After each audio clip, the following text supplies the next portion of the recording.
All right, true or false time. Need me to explain this one?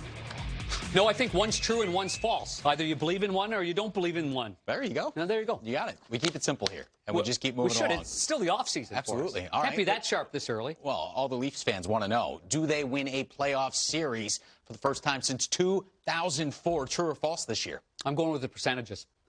That is a true. Oh. That is a true. Now, do I believe in all the changes that have been made and some of the good players that they gave up, including Andreas Johnsson that we talked about? No, but they're going in a direction right now that says we need some veteran leadership. We've seen what some other teams have done, and although we've added some players like Joe Thornton and keeping Jason Spezza, certainly Wayne Simmons, that doesn't increase the foot speed, but in a 7-game series, and I may add, a shortened season. I might have had a different answer if it was a longer season. But in a shortened season, older players are going to be anxious to get back at it. Thornton can play anything. He, on the offensive zone, they could throw him on the left wing for offensive zone faceoffs. They can do whatever. But TJ Brody, a real good addition there. He'll complement Riley big time. Muzzin re-signs, Hall re-signs, and then you've got a real battle on the blue line as well. And right now, at this point, you've got Dermott and Sandin in there as well. The good offensive player, smaller player, but can make a play and move the puck around. But for me, I just think the matchups haven't been in their favor in the playoffs, and I think it's percentage-wise that they're going to get through it, and I'm going to call that a true. It's going to be about time, right? Because it is. Last 4 years, early exits in the first round. They're really at a critical moment in their organization's decision-making, and they're putting this foot forward, and I believe they can get through the first round. All right, one of the teams will have to get through in that division, the Tampa Bay Lightning, who are coming off Don't like that matchup for Toronto. No, not at all. That's not the matchup I was thinking about. That wasn't the question, though. So we'll see how that plays out. The question is, Braden Point, does he lead that team in points this year? True or false? No, and I love the little guy. One of my favorite players in the entire NHL. But he's not going to lead the team in points. It's because the guy that he feeds the puck is going to lead the team in points, and that'd be Kucherov. So I think he's going to be second in points for the Tampa Bay Lightning, but he won't be first. A lot of wear and tear goes on a smaller body, being a centerman, a lot of more defensive zone responsibility. That allows Kucherov to cheat up a little bit more and gets a lot more on the power play points as well.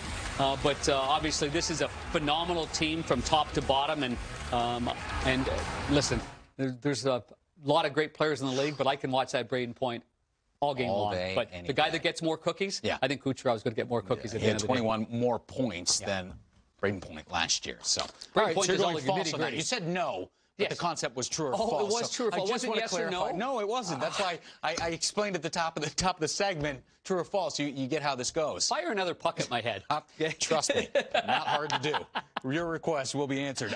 This one right in your wheelhouse, goaltending. Thatcher Demko, more starts than Braden Holtby in Vancouver this year. That'd be false. See, if it was a longer season, I would say absolutely, because I think this transition is perfect for the Vancouver Canucks. I was one that supported it. Don't re-sign Markstrom to a long-term deal. I think Thatcher Demko is your goaltender without a question. But I think in a shortened season, Braden Holtby's going to come in here. He's got that personality. He's won a Stanley Cup. I think this year, in a shortened season, Braden Holtby's going to play more games with new teammates.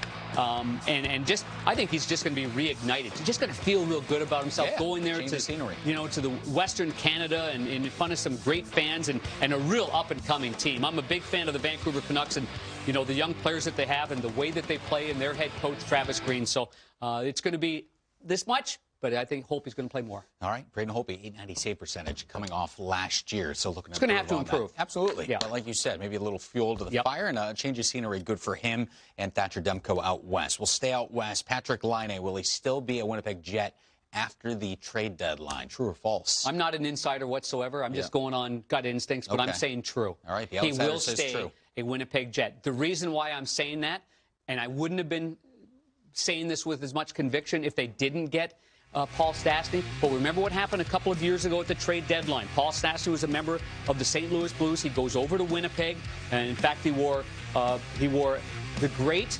Alexander Steen's dad, Thomas, asked for permission, wore 25, probably wear it again. But there was some chemistry there. And one of the first things that happened, as I look at the Winnipeg Jets projected forward lines, when you look at Stastny and Laine, the first thing Stastny did when he got on the bench, his first game, he said, "Where's Laine?" Laine would always crawl to the side, to the very end, between the benches almost. And Stastny said, "Get him over here." He's sitting beside me, you know, when we're on this bench between shifts. And they communicated, and they got something. Something was good there. They expected him to re-sign there in Winnipeg, but instead he chose to go to Vegas, got the contract, and now he's back in Winnipeg. So I think this will help out Laine. I think it'll make him more accountable. He has a great deal of respect for Stastny and the way Stastny just says things and the leadership that he brings to the table, and the fact that Stastny loves setting him up for those one-timers too. So I think he's going to stay. All right, I like that. Let's go to this one. Buffalo Sabres fans looking for something to hang on to. They get Taylor Hall. That was the big fish this offseason. Taylor Hall, Jack Eichel, those two put this team finally in the playoffs. True or false? True. Wow. Yeah, I know. I think they've played so many great games in the last 2 years, and people are going to say, well, no, they didn't, because they fell apart for 10 or 15. Up until December, and then the axles come off. This is a team that won 11 straight games at one point, or 10 straight games during the year. They are close. Jack Eichel is frustrated. He's got great character. He's a great player. There's no question about that.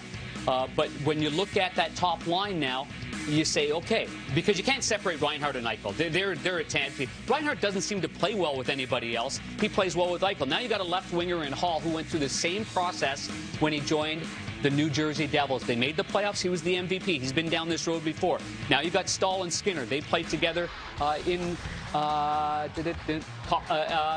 Carolina together. And Skinner, we don't know about the health of Skinner, but they need Skinner to be a 35-point guy and a guy that can play a more overall game for them. But I believe that the Buffalo Sabres are a team that's been knocking on the door, and we can tell with some of their really good play. I think Ralph Kruger is a very intelligent coach, and I think he'll get a lot out of Taylor Hall, and they do have a little relationship there going back to Edmonton.